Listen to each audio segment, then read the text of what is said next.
Are you doing okay today? I'm gonna beat the shit out of you. Okay. Oh, CJ, I got into ranting and I forgot to talk about you. Comic Journey, my homie, dog, gave me a shout on his channel, man, and I can't tell you how much that pumps you up. I expect nothing in this game, and I appreciate everything, and I absolutely appreciate you. Yeah, I did get Bueller. Well, I'll let Brian do that because I'm only going into the chats of the communities I'm trying to promote. So I'm trying to promote the hunt. I'm trying to promote the pressable defects. I'm promoting the things that I want to see, and I need everybody else to do the same. There's a number of bigger channels, Two Brothers, Bruce and Stephanie. There's some channels that are, 3, 4, 5,000 subs that have been nominated. I hope that they'll start to, mention it or promote it. You got to get those bigger channels involved. And so I've reached out, and some people have said, the awards aren't for me. And oh my gosh, you scared the shit out of me. Oh my god, little people. All right, sorry guys, go ahead. But yeah, it's just a matter of trying to get, whoever will help promote it or spread the word about it, on board. All right, we'll talk about it when I get home. Yes, sir! Yes, sir! Yes, sir, Sergeant! Affirmative! Affirmative! I love you.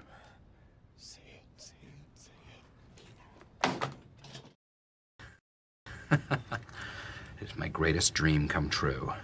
Welcome to the Hotel Hell. Check-in time is now, check-out time is never.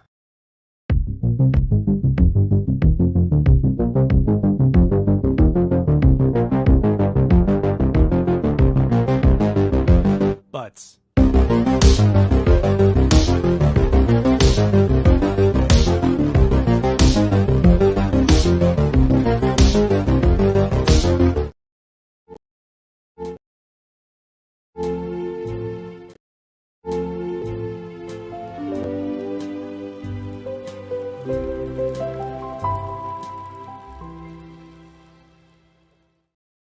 What up? What up? What up? It is Tuesday once again, and it is time for another FOC and chill. I could not get that damn video to run, man. StreamYard be messing with you sometimes when you're trying to get these videos to work and you click it and it kind of half starts. But man, what up? It is Tuesday. We are here. I'm excited to be here. I see the chat is already popping. I'll tell you, man, I don't know if you guys saw, I posted that clip of Comic Tom talking about incentive variance, because while there is a consumer side, which I am on the consumer side, there is also a retailer side. And I thought that he made an interesting point in terms of incentive variance and diversifying their inventory so that they can cater to diverse socioeconomic levels. I thought it was an interesting point for the retailer side, and it's a side that we should be considering. People have to make money or nothing works, right? I mean, this is a capitalistic system. So I posted that thinking we could have a nice discussion about the point that he made for the retailer side. And of course, my, naive, not understanding that the haters were going to come out of the woodwork and make it entirely about Comic Tom. It was crazy how many people that never comment or like anything were like, oh, I need to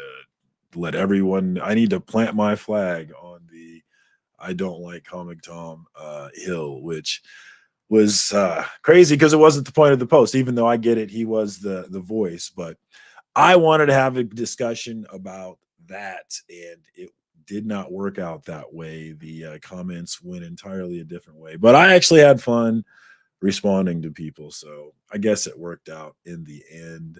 Let's get the link in the chat and let's start going through the chat. The chat is working again this week, so hopefully it stays that way. We got Trev, the homie, the CBC Award finalist nominee, multiple time.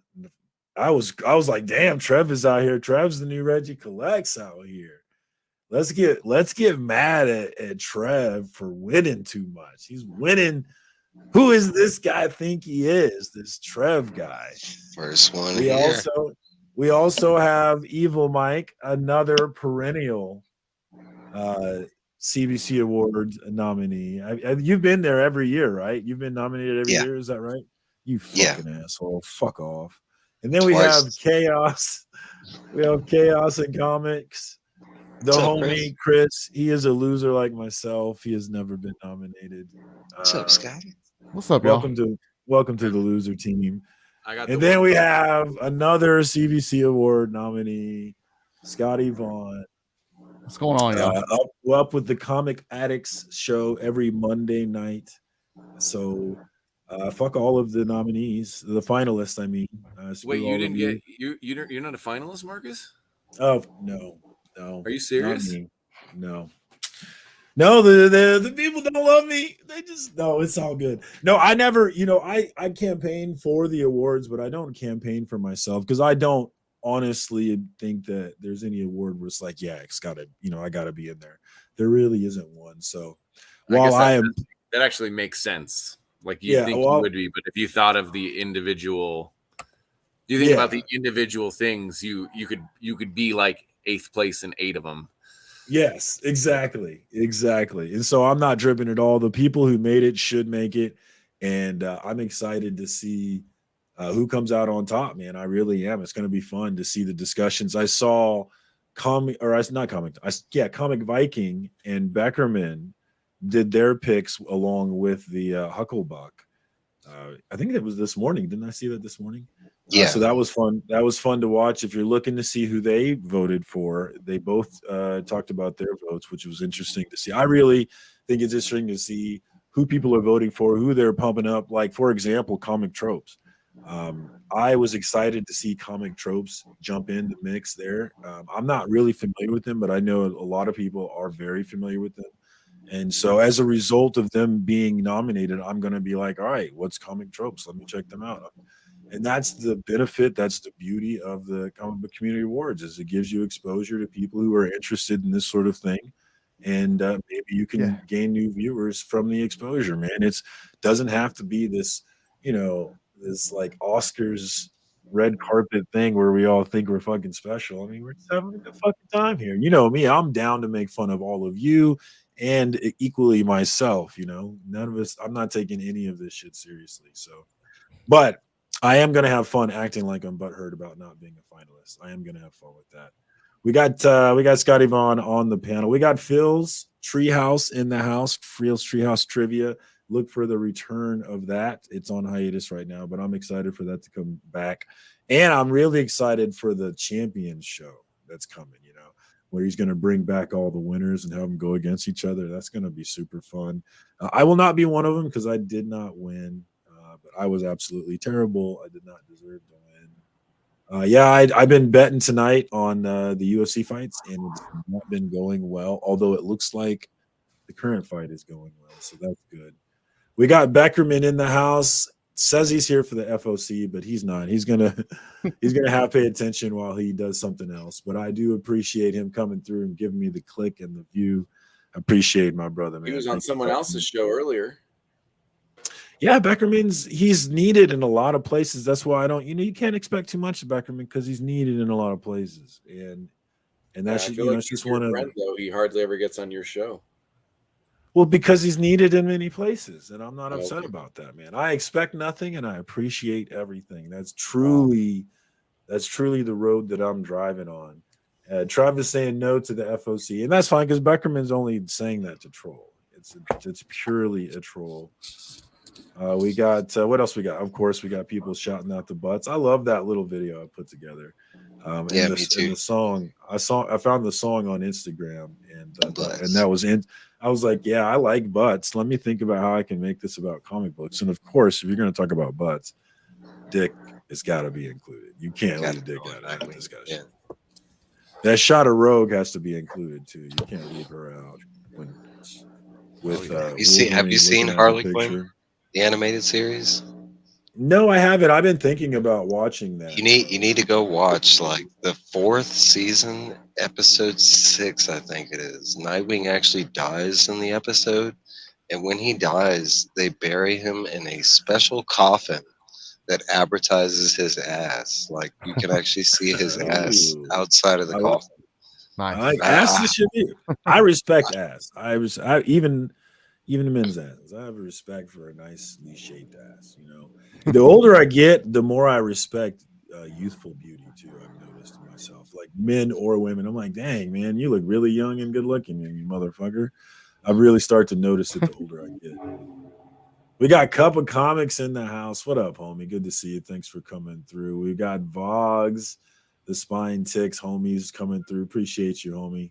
Good to see you. We got John Stout. Oh, maybe you don't have more important people to hang out with tonight, John Stout. I've been telling John that I'm upset. He stood me up so he could go hang out with Sleepy Reader and Travis, Comics with Bueller. And I'm like, whatever, man. You know?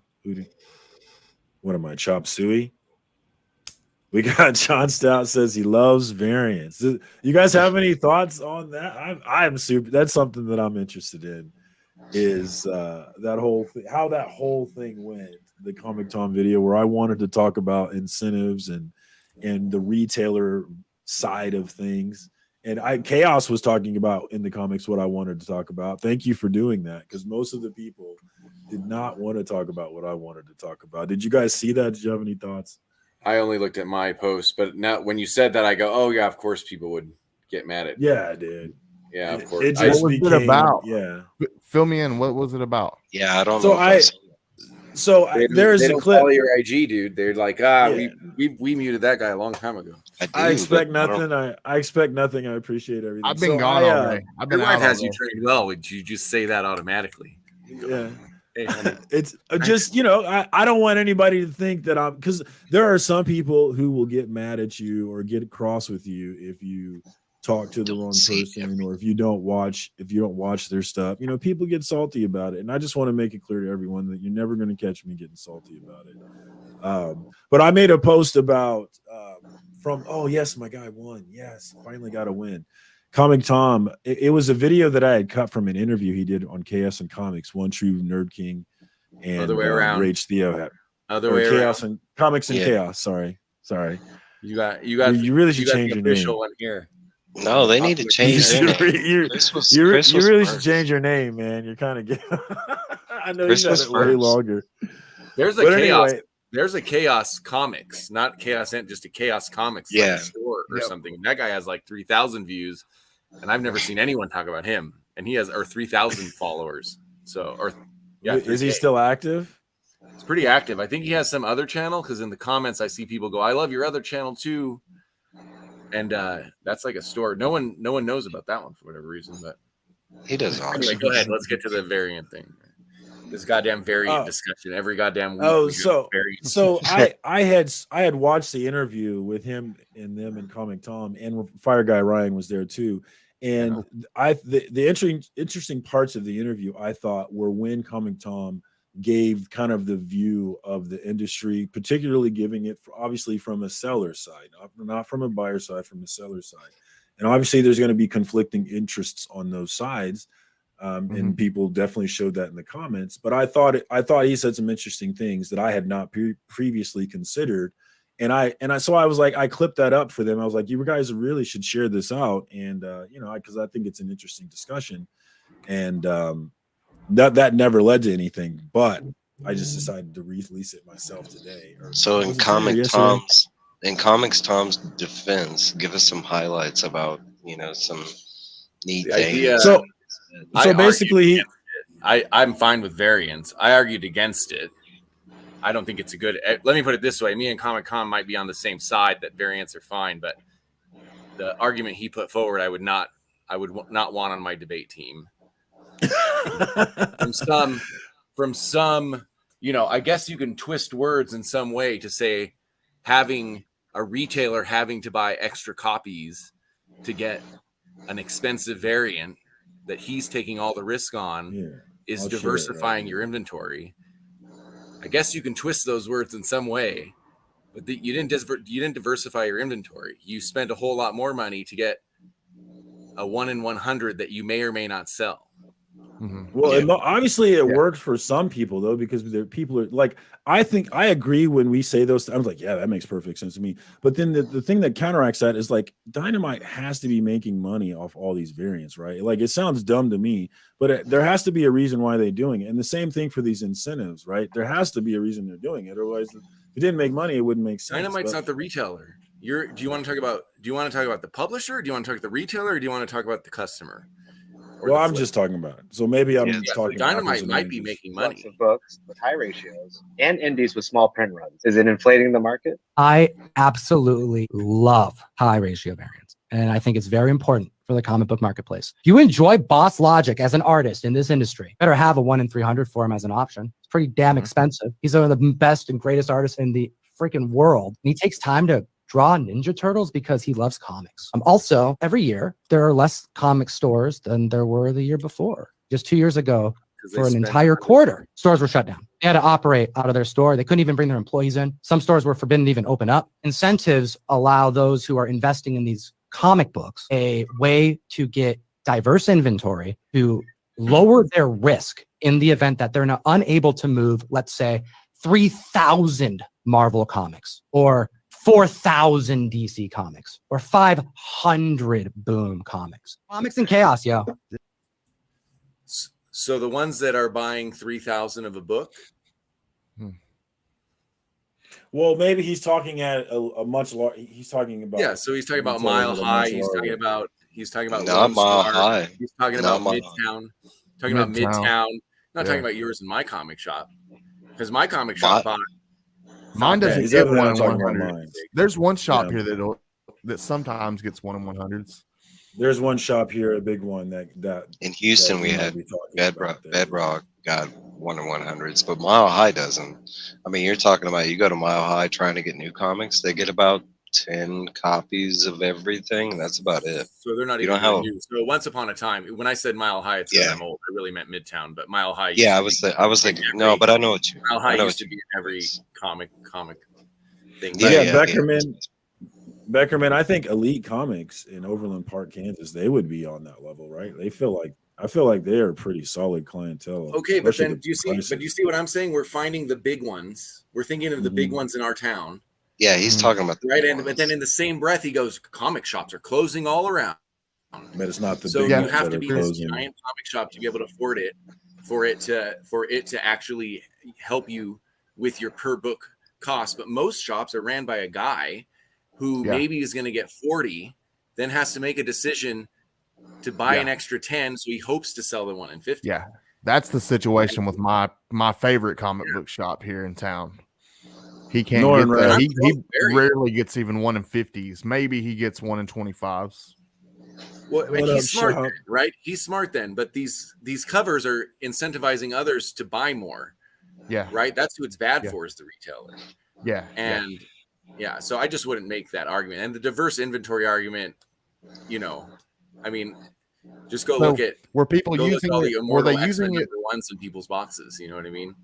But that's not the value of the books is not like, and I'm not like, I think oftentimes I get, because I'm arguing for one side, it's my position. I'm arguing from I don't know shit position, but I'm just sussing out, like, it makes sense to me that if you have clientele who have money and they're willing to spend $100 or $200 or whatever it may be, so they can have the fancy cover, and that you have that certain clientele that has that money and is willing to do that, then it's nice to have those ways in which you can cater to that audience and make a little bit more money off them and leave them satisfied with what they're getting. Because maybe they're overpaying, but they don't feel like it. Like, I think a lot of us feel like that's 100% true. The problem is the if. That's the risk. You could, if they want it.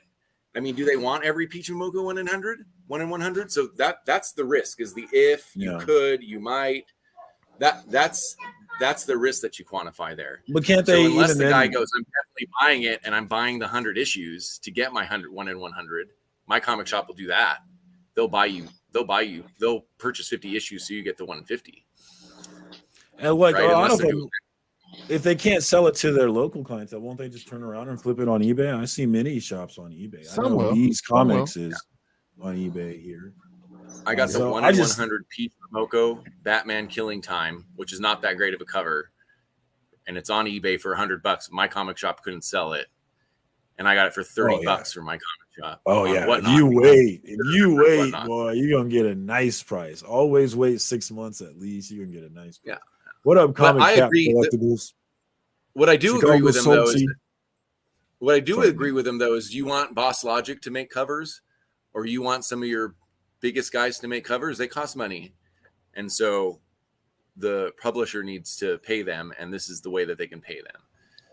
So I mean, that's I'm coming in at Circum's level, you know, like not knowing or whatever, but like I don't see anything wrong with them offering incentives. I think it like you said, I think it's kind of ridiculous that a small shop would even try and do that, because I mean comics in general, like I mean you make the point about like taking the risk, but comics in general are a risk to begin with, because we have no idea what's inside, what's going to sell, blah blah blah. I mean, yes, some things are kind of guaranteed, like Marvel, but you know, or Spider-Man, because still today it's the top selling book. But I mean, it's like, you know, you think he brought up Dynamite earlier, and Dynamite does pop out a whole bunch of variants, but really when you know Dynamite, they only drop like 6 variants in the stores. They have to special order all like 28, 30 other variants if they want them. But like the incentive thing, like, I mean, I can put this out there. They're not new. The 1 in 100, the 1 in 150. I mean, I would say like relatively new as far as like for me, Yeah, how maybe like new is it? 5 When or did they 6 start years. that shit? Because I remember when I first came back, I was like, "What is that even?" I was completely confused by all of it. When did that But exactly start? Does anybody know? no, I want I'm to say not for sure me when it's race started. 5 or 6 I could tell you when years, blank something like started. that's when I started noticing. Thanks for coming through, Durs. I appreciate you always, brother. Mr. Yeah, bro. Positivity, also another CBC Awards nominee finalist. So screw all of you guys. Community But the builder. fact that but I kind of look at it because they're still offering them, they have to be selling them, kind of thing. I mean, like in the shops that are capable of ordering that much, they have to be like, you know, contemplating the inventory that they're going to be stuck with the other 100 issues or whatever that comes with 150 ratio or whatever, you know. Sure, it helps. I It don't does help the big shops if they were going to buy 100 anyway. try. Right, but I mean, they don't call them incentives. They don't call them like, they're called incentives for a reason. They're trying to make shops buy more. You know, I want to say on my end, like I don't really buy incentives or ratios, and it's a money issue. But not only that, honestly, a lot of the incentives or ratios are kind of like crap covers to me, and I'm not trying to be hard on, you know, because there's no such thing to me as bad art. But compared to some of the covers we get, like for instance in DC, and then I go look at it, like the incentive or the ratio that came out for it, and I'm like, yeah, I'd honestly rather go for the dollar more variant versus the $15 variant. Now, I'm not saying that's always. There have been some incentives and some, you know, that are kind of nice, but honestly, they're, I don't know, in my opinion, they're not worth the 20 or 30 or $50, you know, for just an extra cover. I say it all the time. I like that, but I don't $25 like that. You know, it's weird sometimes where there's like, you chose this to be the 1 in 50. It just doesn't really feel like the 1 in 50 level. But you know, everybody. That's been happening more, I think, to me. I'm like, that's the 1 in 50, or sometimes it'll be like the sketch cover is the 1 in 100. Yeah, I don't like that at all. Yeah, or the design variant or something like that. And it's kind of funny because now DC's just putting out the design variant for the stock tray. You know, it used to be ratios during the whole like features in stuff, and when they were dropping like Miracle Molly, they were doing all those design variants. Those were ratios. I couldn't afford any of those because they were all like 1 in 25 or something like that for the Jorge Jimenez. No, now they're just putting them on like, now they're just regular variants, because I've been grabbing the design variants that DC's been dropping like every time they do it, but it's been like every other series now, and they're not even ratios. Yeah. Man, Anyway, I miss Dracula sneaking on them existing. If you want Boss Logic or you want some of these artists to get paid, that's the way it happens. I'm definitely okay with them existing because they exist in the market. So someone's doing something right. I don't think they're bad for consumers because you get to choose how to spend your money.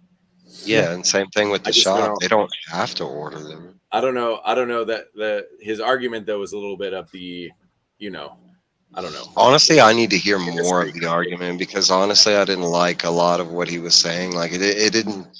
It sounded like the only thing he was thinking about was the gigantic stores and stuff like that. And it's kind of funny because we don't have that many gigantic comic stores. They're just like there really is 5 or 6. So for that to be your basis on comic book shops is I'm only thinking about the 5 big comic shops in America. Like, I mean, yeah, there's like 30 in every city. I don't know, 10, something like that.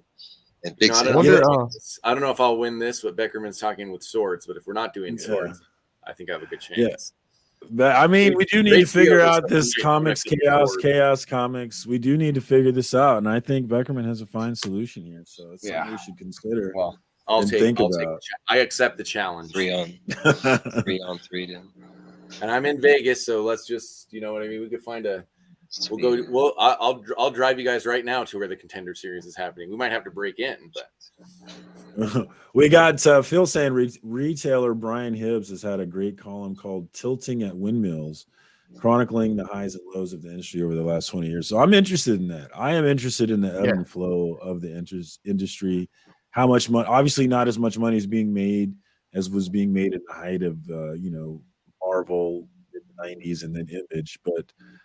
I'm wondering, you saw Berserker #1, it reached 500,000, right? That's a nice.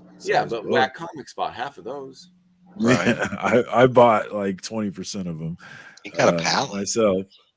It's funny. It's crazy that he chose that book to just destroy repeatedly. I didn't realize that he actually hated it so much. I just saw him yesterday.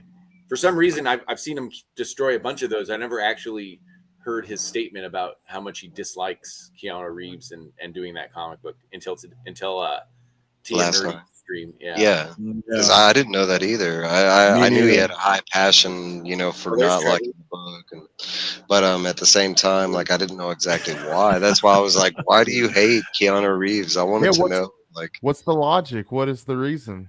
It was before we do that, I want to say Keanu Reeves. I want to say what up to Flo. Flo sent me an AOK, a James Tynan AOK. Check it out on Instagram. It was super dope. And I had no idea it was you, Flo, because I had no idea your real name was Chris. I was like, who the fuck? I was like, no, it's not Chaos Comics because he's in Nevada. He's not in New York, so it can't be him. I was like, who the fuck is this Chris?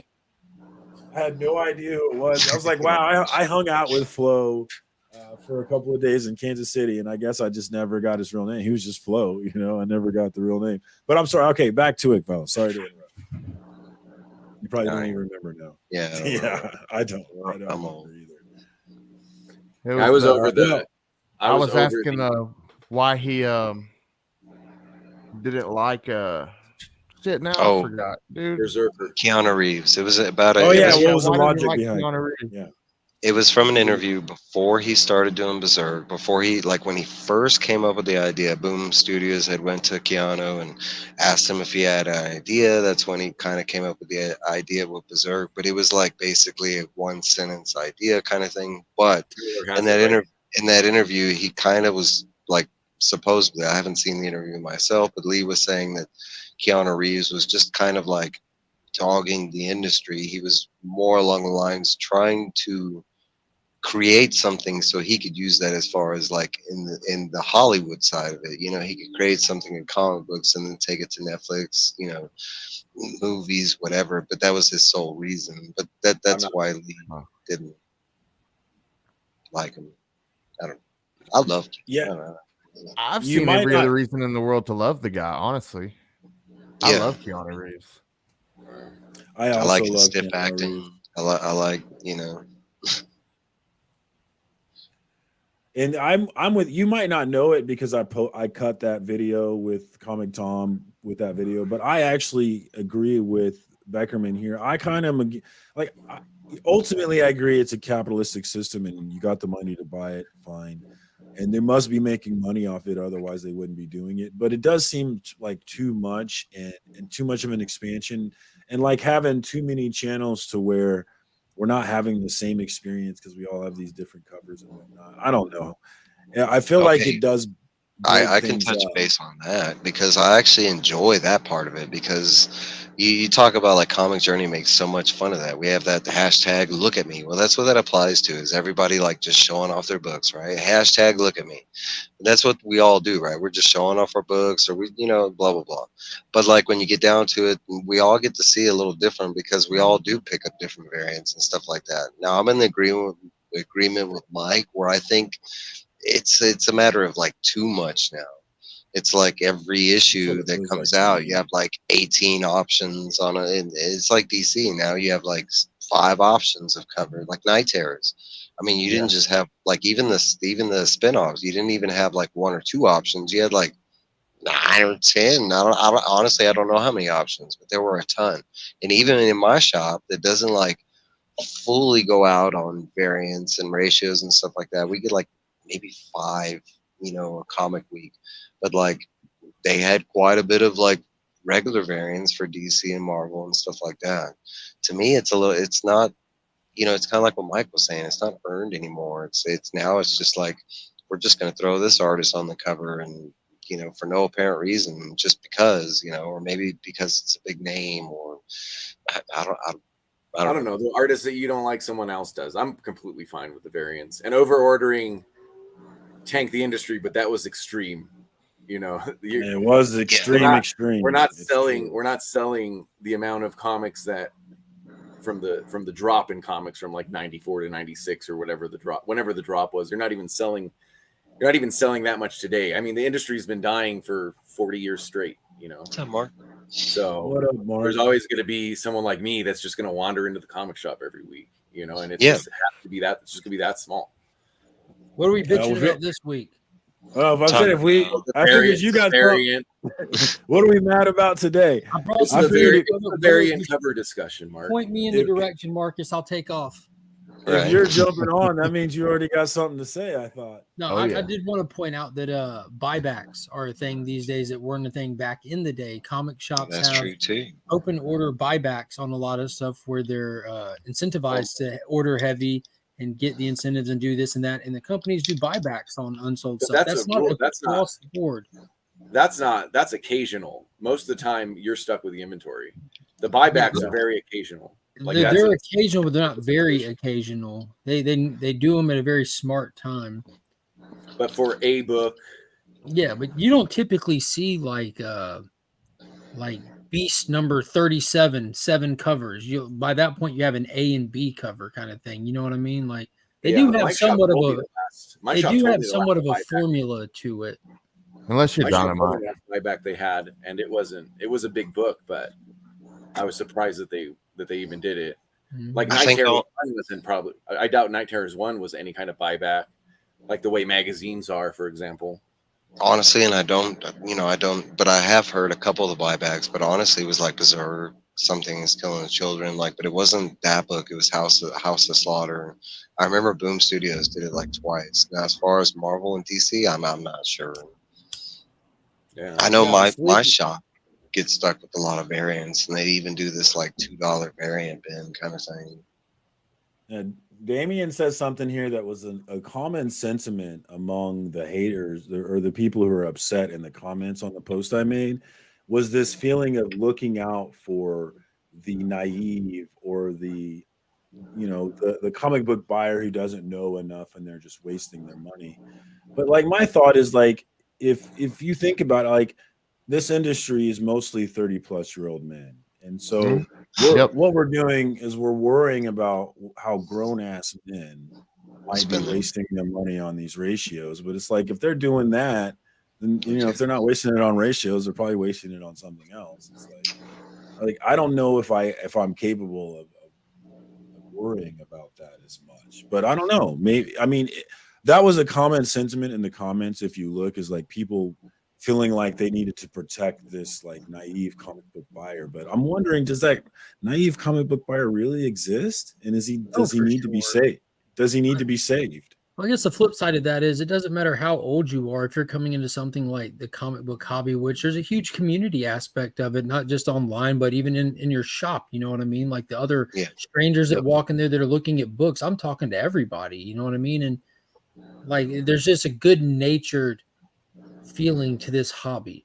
Like there's bits in the hobby as well. Chaos is sitting right over there, but there's a good nature overall feeling to this hobby that you see someone and you know you're sharing in the same passion and the same interest in the same thing, and you don't want to see somebody grifted. And there are grifters in this hobby, like there are in every hobby and any hobby. And I don't know, like I'm not too worried about him either. Grifting seems to be like, if you call it grifting, I would call exploiting like the comic book audience. And I think they do all these gimmicks, they do all these restarting at number one, all these things that they do that they know they can do to increase sales, like and we all homaging ASM 300, all these things that they know that they can do, and it's like we all go for it every single time. So it's like, I don't know, like if we support it, that's different than the grifting Mark was talking about, though.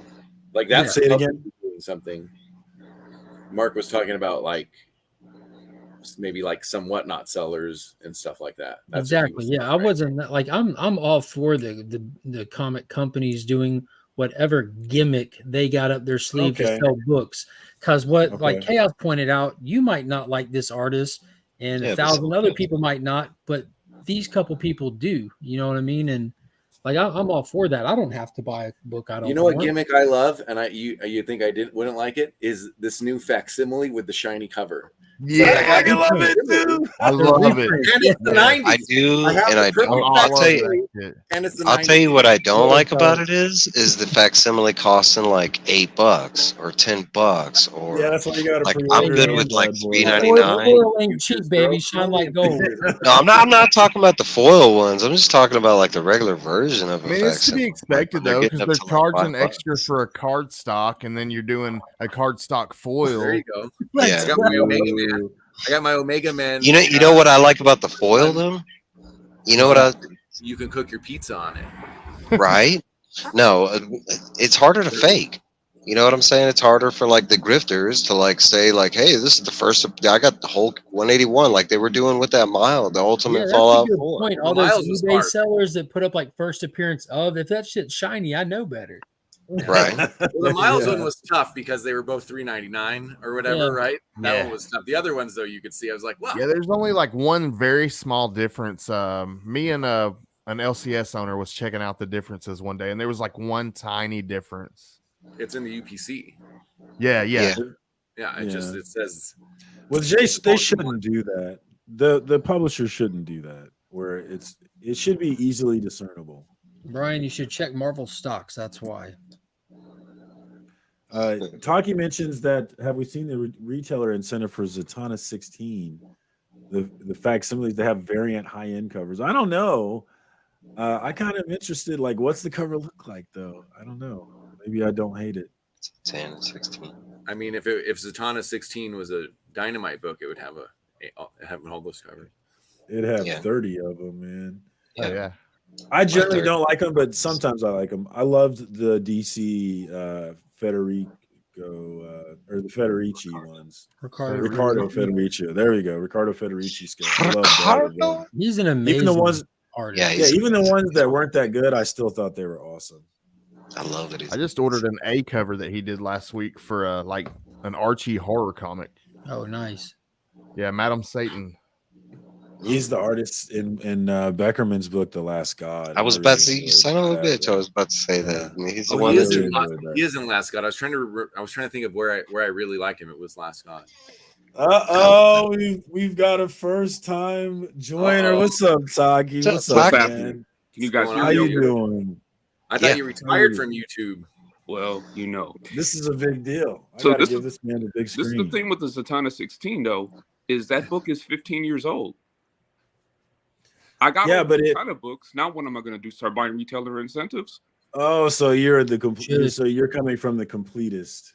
I'm coming from the whole new aspect of it, and they kind of did this before with, I think Edge of Spider-Verse 2. They for the first appearance of Spider-Gwen, they came out with like that one cover that everybody wants by what's his name, Greg Land. Like a retailer dropped that, and then that devalued the original cover that came out back then. So Your clock is 2 hours ahead, by the way. You need to fix it. Yeah. I still know what time it is though. So that's real time, isn't it? Central. I don't even know. Yeah, that's real time. Yeah. Oh, okay. I got you. Yeah, Central Time. Yep, real time. So you're coming from the completist perspective, like you want to get everything, and so if they keep making new things, you feel like you got to go get it. Well, in particular with the Paul Dini and the Brian Bolin covers and the Adam Hughes covers, that was an expensive collection to complete, and I thought I was done.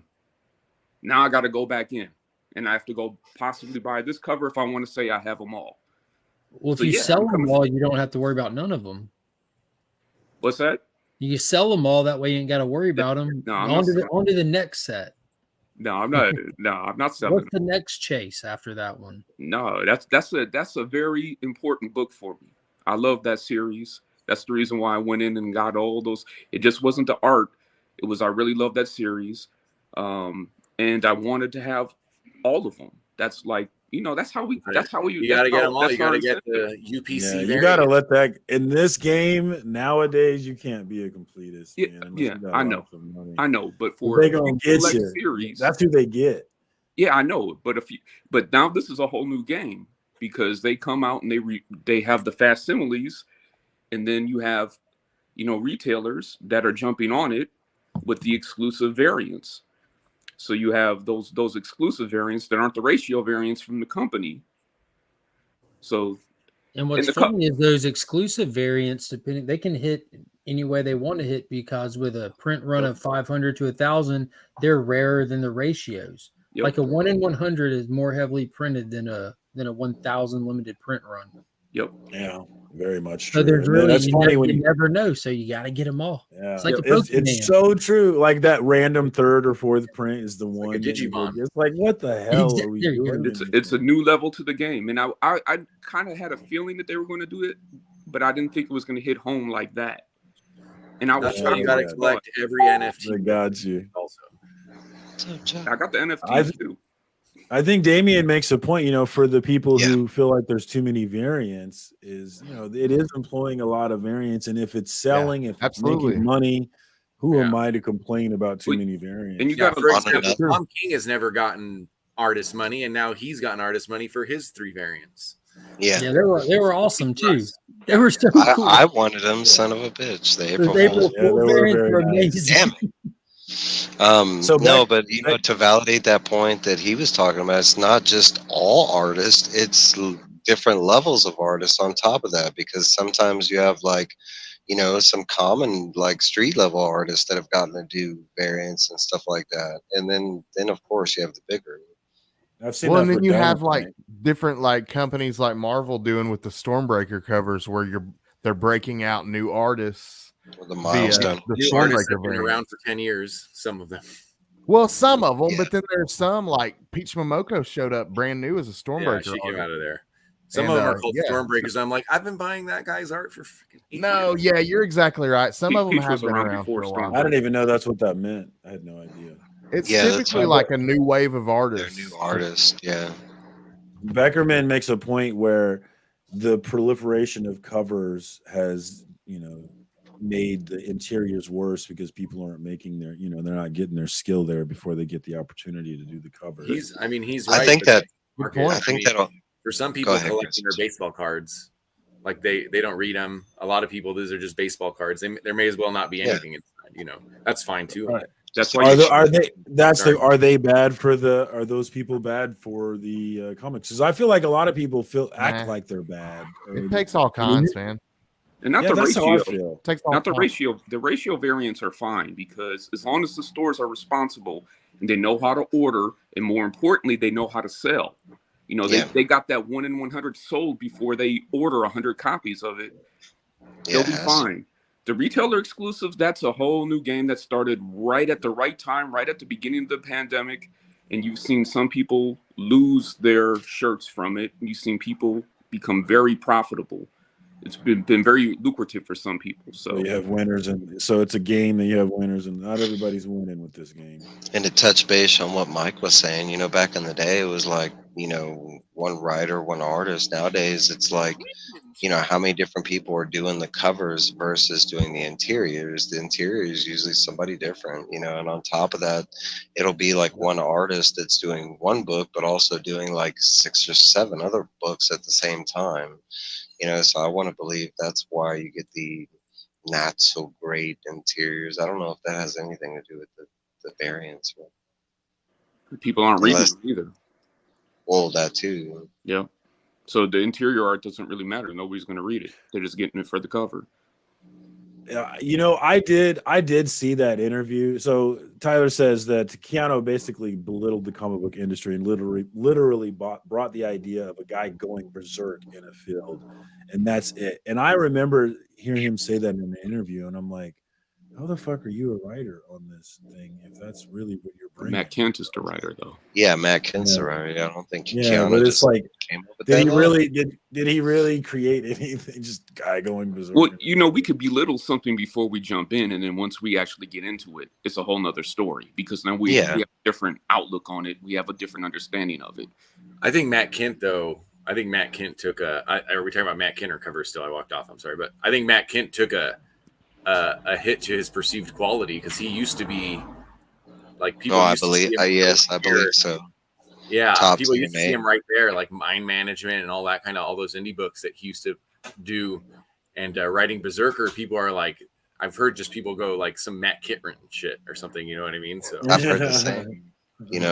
I mean, but that happens, right? You do one bad movie, I mean, that's going to hurt an actor's reputation.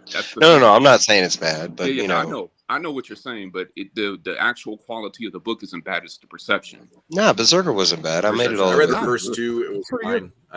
To me, it was just the one thing that my complaint about Berserker was just it needed a villain. It needed an evil force. I mean, besides the story that we got, which wasn't bad. It jumped the shark, didn't it? Like, I think the delays might have hurt a little bit because it were really long delays. But when they had B do that whole like cosmic existential crisis thing without any real understanding or explanation, it went from grounded slight mystery with flashbacks to we're in space and he's got a lightning cock traveling through. Like, what is happening right now?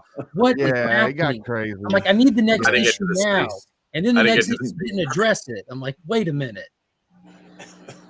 What up, Fable? I was with Fable on Instagram for the Blame Fable show this past Saturday. That show is coming to YouTube. So definitely look up One Collection down on YouTube, and we can finally have a proper viewing of his show instead of trying to watch it on Instagram. Yeah, definitely. Everybody's excited about that, Fables. I'm very excited about it. If you are not logged in on his channel, definitely get over there and get logged in. If somebody could put a link in the channel, that'd be great. Hi, everybody. What up, Kyle? How you doing, brother? What's going on? Thanks for jumping on, brother. What's going on with you? Not much. I just create like a channel. Okay. I created like a channel and it comes all about Power Rangers. Okay. You created it? Yeah.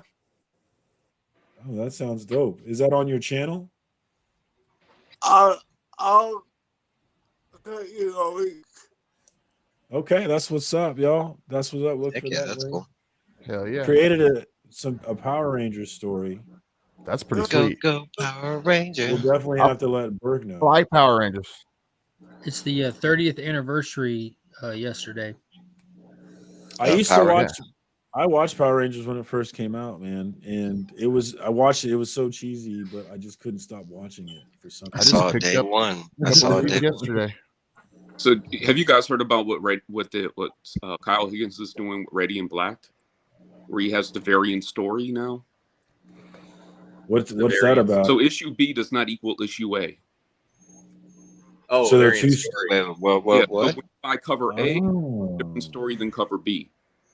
That's a new idea. Are we mad about that? I like that. I remember Fathom did that in 1999. Yeah, bad idea. I'm sure that he wasn't the first person to think of it, but it was. I don't think it's a completely different last week and now it's delayed. So I'm just like, all right, man, now you got to write 2 stories. So I don't know. So you're getting 2 books at once. To me, we got Bobito. A pun intended. It's like a cassette tape, A side and B side. We got Jimmy G. What up, homies? Thanks for coming That through. Inaki Miranda book did something similar, didn't they? Where they had I guess it was called White and Black, but I'm trying to remember. I know that said that they cheated. They were only given 6 issues, so he's like, I need 7. So that's how he cheat coded Aftershock. Oh, for We Live, is that how it worked? Yeah, Age of the Palladians. So he did White and Black. He also has a huge project that he's not announced yet that him and his brother are working on since the We Live Aftershock debacle. The rights for that is tied up with Aftershock, so they can't work on more of it. So him and his brother are working on a brand new project that'll be announcing soon. It sounds like you really liked it. I loved that book until the ending. So I still have to read Rise of the Part Paladins. 1 or Part 2? I didn't read Rise of the Paladins yet. I mean, to me, when I was reading We Live, I was like reading like a Miyazaki inspired sort of story, and then it just turned to superheroes at the end. For me, it was a little bit. It goes way into like the sci-fi realm. The sci-fi. Like See, I might the whole like Palladian aspect. Like it kind of leaves you on red with that first one. Is this superhero stuff? Is this sci-fi stuff? Because they show you that alien race that has bestowed the bands for 1 second, but with the second one, it definitely leans more into the sci-fi stuff with heavy anime inspiration because that's where they're pulling from. Yeah, I'll have to check it out. I mean, I didn't hate. I loved the book so much. You know what I mean? Just that twist. I was one of the people that were like, that twist landed so hard for me. That's what rocked me. Did it? Yeah. It legitimately did. When we had that blackout page where the timer hit 0, I literally paused. I put the book down. I was like, catching my breath. I'm like, please don't let these kids die. Please don't let these kids die. And then I turned the page. I'm like, no. That's how I am. That was one of those moments. Like, that's why you read comics, for those rare moments like that. You never know when they're going to happen. And it's different for everyone. That's what's so great about it. And it hasn't happened too often since then. No. It happened a couple times. Superman Space Age was one of them. I think Riddler was one of them. The year 1. One Bad Day City, Riddler. year 1. Gotham The City, One Bad Day Riddler book. That was another one. Volume 2 came too quickly. That's my problem with We Live. We Live. Volume 2 came too quickly. Yeah. Wasn't there? I don't think it came too quickly. The difference between 1 and 2 was with 1, they didn't know if there would be a 2, so they wrote it as such. With 2, they knew that there was going to be a 3 and potentially a 4. They had no clue that Aftershock would fall under. So 2 was written with the intention of having a 3 coming right behind it that most likely isn't going to happen now. It's just with the volume of books, it's so hard to keep up with everything these days. Yeah. And Aftershock went to shit. So Aftershock crumbled. They're not the only one. I mean, I'm still waiting for a couple of Vault books to finish. I hope Vault makes it. I'm not trying to say nothing bad about them, but I'm still waiting for like Dead Box. I thought Vault already moved to Sumerian. I want more Maniac of New York. I don't know. They might have. No, I might have missed that day. I'm tripping. That day. Shit, I'm waiting on Valiant for episode number 4. I've been waiting on that for. Nah, we still got Vault. I'm tripping. We still got Vault. No, you're good. Yeah, Sumerian was. Now you made me forget. Behemoth. It was Behemoth. That's what it was. Yeah. I know what I mean. Look at all the ones that we had. Was AWA Upshot, wasn't it? No. Talking about Sumerian books, the Sumerian? Sumerian was Behemoth. Sumerian used to be Behemoth. Yeah, they were Behemoth before. And my comic book dad Lorenzo is a fan of Behemoth, but in Sumerian, I love but I've never found a book from them that I liked. I became a shoplifter. We gotta be thinking. I haven't read that one. They translate a lot of Brazilian books. Oh man, it's good. You should read it. It's on Sumerian. They translate a lot of Brazilian books, so they don't always. Promised Me Darkness. I hated that book. Oh, you don't like that one? I liked it at first. Yeah, I didn't. No, I wasn't never mind. that book. It That never was the made whole sense. comment. I like the artist on that book. He's really dark. I did like kind the of art. like the art. Yeah, I did kind of like the art. What Sumerian are y'all talking about? Is that the name of a book or a publisher? The only Sumerian, it's a publisher. The only book that I'm picking up from Sumerian is the metal label bottom. Yeah, it's a metal. I was thinking of the book, the Robert E. Howard stories, the Sumerian. No. The Cimmerian.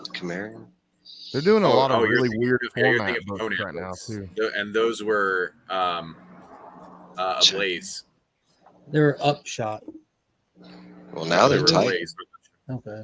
Now they're tight. Picked it up and it said upshot. But yeah, I picked up those. They were really fun. I'm trying to yeah, those are good. I mean, I'm those were the French translations. Yeah. Yesterday was Jack Kirby's birthday. This is an excellent time to remember that Marvel has still failed to return 6,000 pages of his art to the family. That's a lot of pages. That's Yeah, and I think they're gone. I mean, I've heard older people when they didn't care about the art and think it was that big a deal that they were just sitting in files and people would walk up and take them. Yep. You know, it wasn't considered a big deal. Dude, Jack used to just give away his work, and his wife would have to slow him down from that and get people to pay for it. Maybe that's why Marvel can't give them back because they don't have them. They lost track of them, and they don't want to admit. They don't want to admit that they just kind of walked away. Can you imagine when they're moving offices and stuff, and they just come across Kirby originals? You're like, I'm just gonna roll this up and put it in my pocket. And I think that's going on too. All right. That'd be a wild find. Damn, what the hell is the name of that? Okay. Yeah, because there's a lot of people who don't seem to read. We gotta hop off, guys. Hey, thanks for jumping on, Chris. Man. I appreciate you, brother. All right, Chris, take it easy, man. See ya. Yeah, I'm only picking up one Sumerian book. It's some weird sci-fi it's dope. It was a good book, but I think the one that Scotty's advertising how to be a shoplifter. I came across that one, but I don't see too many from Sumerian. They're a smaller. Anybody pick up the They had great variant covers when they first came out. The Sumerian books. I liked it with the homage to Detective 27, and I can't remember the other homages they had, but it was pretty cool at the time. I caught up on the chat. Yes. Did anybody pick up the distillery book that dropped? It might be Wednesday for everybody, but did anybody have that on their list? The Devil's Cut. I was going to give it a go if my shop had it. I got the Jock cover in my pull box. I ordered the Jock in America, but I already know they failed to get the America for some reason. I'm like, damn it. How dare they? How dare they do you like that? She's a creator, man. I want it for the. There's some crazy ratios on that, dude. I think there's I know there's a 1 in 100, and I think it even might go beyond that. I think it's a 1 in 125 or something. It's a 10. Wasn't it supposed to be an NFT? I thought those were dead. What happened to NFTs? Those were everywhere, and then they were nowhere. Holy shit, they disappeared. I think it was a NFT because that's how I got one a week. Every Thursday, they drop a new one on their platform for NFTs. Who does? DC. I get the email. Yeah, they're still around this. People don't care like they used to. Yeah. The people that are into it are into DC it. is hard to get though. The BB still drops it twice, two or three times a week for Marvel. Is Beckerman still in here trying to make Beckerman right now? He's watching Ashoka, so who knows? I've never been able to buy one. I've tried, and especially when they started doing the masks and they started doing the Harley Quinn stuff. I tried a couple times, and DC's platform is horrible. They need to fix that. They sold out. I don't NFT, and I popped on it just to look at it out of curiosity, And I don't know what a bad platform or a good one looks like. They look fun enough. I just don't understand what purpose they serve still. Me either. I can screenshot any of those at any time of day, and I've got it now. Go me. Yeah. You could screen. I mean, you could also go to Kinko's or whatever. What's the name of a copy place? FedEx office. Well, Kinko's a copy of a retailer exclusive is too. So it doesn't have the same smell and the same feel. That serial number. Yeah, there are stuff you can do. We can make a cologne for new comic smell and just spray people's phones for a price like they got a new comic NFT. That stuff, it unlocks the nostalgia, man. That smell, it really does. Was it Comic Tom said he tried to invent a comic smell scented candle? Are we allowed to know? What would it smell like? Cigarette and mold? I don't know, man. I don't know. It's a true story though. He's talking about it on his show. He tried to make it happen. I mean, Some they have all of kind of the other new comics really smell good though. But that Yeah, ink or something, there's something to it. The new comics, not the musty basement smell. The musty basement smells even better. I love I that like comic smell. To be honest. I want to I'm see down for it too. I'm down for it too. So ultimately, I think we all agree that incentives and exclusives are good. Then, right? They're good for the industry. I like variants. I like getting an option on my cover art. They're probably not all good, I guess. But if people are making money and artists are getting employed, and to me, it's all about the LCS. If it strengthens the LCS, then it's good. Agreed. And I think for the most part, it does. I think there are a lot of LCS owners that are savvy enough to know whether or not to get into the shark pool that is the retailer exclusive game. You really do have to be savvy in terms of like how many books do you buy. Like I try and help my LCS and be like, I think this book is selling out here. I think you might want to make sure you order enough of these for people. But just knowing all of the books and how many to order, it would be a very difficult job, man. I mean, think about everything that goes into just the small things. You have to know what's going on, what's dropping. You have to have like a kind of conscience of what's happening in the pop culture world. You kind of have to have like, I mean, there's like speculation knowledge. And it depends on who's running the store, because you could have an owner and then you could have some douchebag that's doing the ordering that doesn't facilitate actual fans or. Bobito. I mean, where's the lie though? It smells like God's vagina. That sounds right to me. It does True story. Damn good. Spot on. And vagina's undefeated. You can't beat that. That's wonderful. True so story. man, we're at an hour, man. This was fun, man. I think maybe we should talk about Comic Tom every week, guys. We really got it going this week. I didn't know we were talking about Comic Tom. I didn't either. You just found out. Cool, Tricked him, baby. Right? Got him. Gotcha. Taki's Whoa, first screen. appearance. We don't see enough Taki these days. Yeah, I don't know. I know I can Damien be something mentioned right now. It's not going to happen. Damien mentioned he was pumped to see you on a live, man. What's going on with you? Anything going on your channel, man? You recording anything? Nothing on my channel. Go check out Nerdtastic News. That's formerly known as Tomorrow Cinema. Great comic book reviews. Nick Comic Culture. Great comic book reviews. You can watch the replay of Fable's show on YouTube. That was on Instagram. Now it's the replays are on YouTube. A new one out from the Bad Batch, Supreme Clientele, mixture of hip hop and comic book information. So there's a lot of stuff. And I know I'm forgetting something. So, hey man, you were ready with that, man. That was smooth. That was good. Thank you for jumping on, man. It was good to see you, man. I appreciate you coming through. Mike, what's going on with you, brother? Same shit I'm always doing. Reviews. I remember the name of that book. It's called The Firstborns. That was the one I was picking up from Sumerian. And it was pretty good. No, I'm doing the same shit. Me and Trev have a Sunday night show that we got going on, 9 p.m. Central, 8 p.m. I finally caught one. I finally caught an episode. I was pumped. Good times. Good hanging out. Talking with Evil and Trev. That's I don't know. I do reviews, but I don't really talk about me. So that's, people are like, why do you hop on so many things? This is the only way you're going to know me. True. Well, maybe you should do another series where you talk about you. Add a little spice to the more about what you got going on. And Mike is one of the courageous few that will review milestone books. I love milestone. And Static should win an Eisner next year. Hell yeah, man. Taki, you read that? Did you read that one? Man, that shit made me cry like a baby, bro. We are living in a great time when Miles Morales and Static Shock both have Eisner-worthy books. Not just good, not passable like a lot of Milestone, like a lot of other stuff. Really good stuff. You talk about DC. I get excited for DC, but Milestone, it's on like another level. I mean, they really, since they started that whole initiative back in 2021, it's like they took their A game, and they were like, nope, we're going S class with it. No, and that Static is on another level.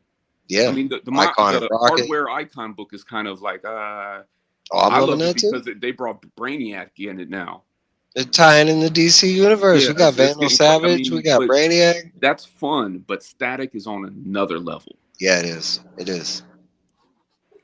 All right. Well, that's what's going on with Evil Mike, and definitely check out Static. I am not up on that, but maybe I should be. Kyle, man, I've been missing you, brother. Thanks for jumping on, man. What's going on with you?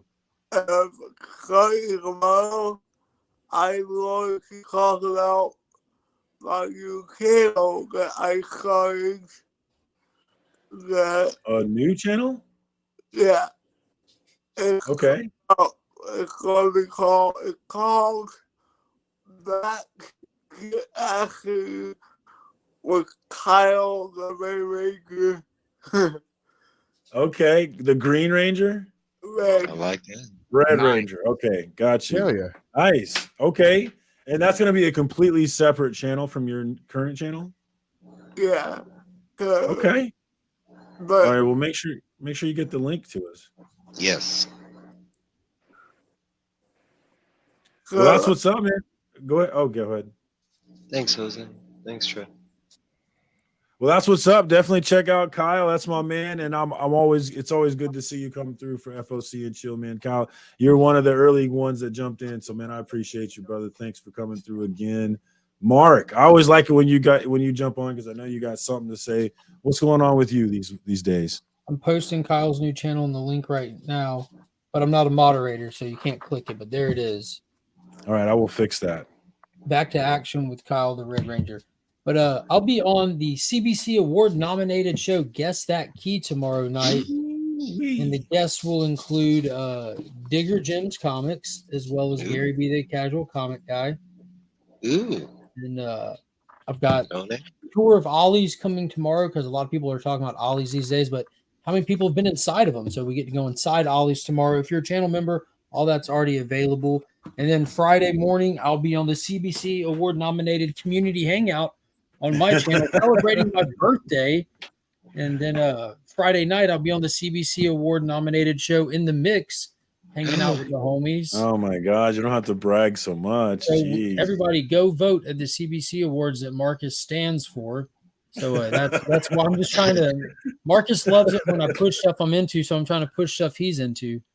There you go. Yeah, there's a lot of good stuff happening, and yeah. Even though Marcus wasn't. And congratulations on the nomination, the finals nominations, because many people were nominated that didn't make the finals, but it's dope to see the homies all over the place, and I'm excited to see people voting and see how it shakes out for the big show.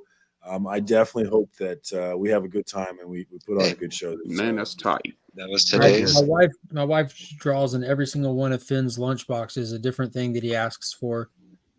That is light years better than anything I can. Yeah, from the first day of school till today, there's been a lot of improvement. Like she's getting good at this.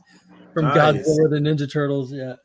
That's dope. Well, thank you for jumping on. Check out Mark from Legion of Comics, one of the bigger community channels out there. So definitely check him out. Scotty Vaughn, also Comic Book Community Award nominated for Comic Book Addicts every Monday at 6:30 Central Standard Time. What's going on with you? Yeah, man. September is going to be a big month. We got coming up this Monday, we'll have Nerdy Girl Comics. So that's going to be a whole lot of fun. I'm looking forward to that one. Then the week after that, I'll have an artist that I'm really into, really, really cool independent artist that goes by Sonia Saturday. That's going to be a really cool one. And then after that, we're going to have Trish Forstner. I'm going to have Marcus hanging out with me as a co-host, and we're going to have Trish Forstner on to talk about all the covers that she's doing for Dynamite that are dropping in September. So like a lot of really good shows. Do what? I'm excited to tag along for that. That'll be fun. Yes, dude. Any excuse to get you on, man, for sure. I appreciate it. She's a good friend too. But yeah, Trish, I'm excited about that. She said that she is dropping a lot of fire in September, and she's going to come on and talk about all of it. So, all right. Well, we got to make sure we're ready for that one. Then that's what's up, man. Yes. All right. Well, shout out to all the homies that jumped on. Chaos of Comics is not here, but definitely check him out if you'd like to see him read. Or don't. You don't have to check him out. Or see what's going on with him. Definitely check out my homie One Collection Down again. He Love is that Beta now Ray. moving over to YouTube, so definitely check Fable out. The Blame Fable show. I think it's going to go a lot smoother on YouTube, so I'm excited for that. But I appreciate everybody for coming out. The chat was popping this week, man. We had some pretty good numbers this week, man. We always do well when Mark jumps on. If Mark jumps on, I feel like I'm doing pretty well. But thank you for every of viewers. Who's this guy? Oh yeah, how Taki. do you see Taki Taki? jumping. That is fair. That's a very fair point. You know you're doing well when Taki jumps on. I'm done for the year now. That was it. Elusive Taki. You're trying to clip this so you can like include him in future episodes. Going back into hibernate, I am going to clip What AI use the fuck out of me. Yeah, it'll be like you're always here, Taki. I'm gonna talk about commercials. All right, well, it is Tuesday night. That has been another episode of FOC and Chill. I appreciate y'all coming out, man. Until next time, peace.